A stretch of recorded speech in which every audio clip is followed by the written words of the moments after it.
Hi,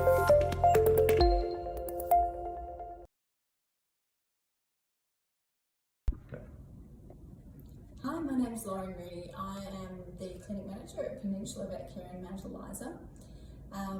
We've just been doing the Equality in Networks course over the past couple of days, or a couple of half days. We went into it, I think, just trying to raise awareness of,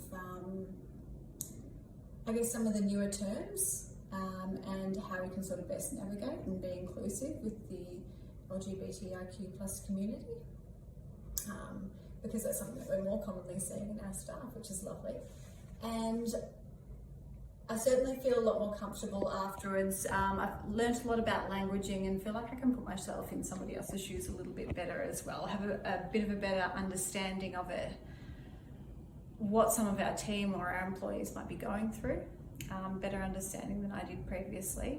And also some of the resources and just some of those small ways that can really help somebody to feel a lot more included, that I probably didn't give quite as much credence or notice to before, but that I think, you know, can see how much they matter after doing this. I think that's been really valuable. And it's been a great learning experience.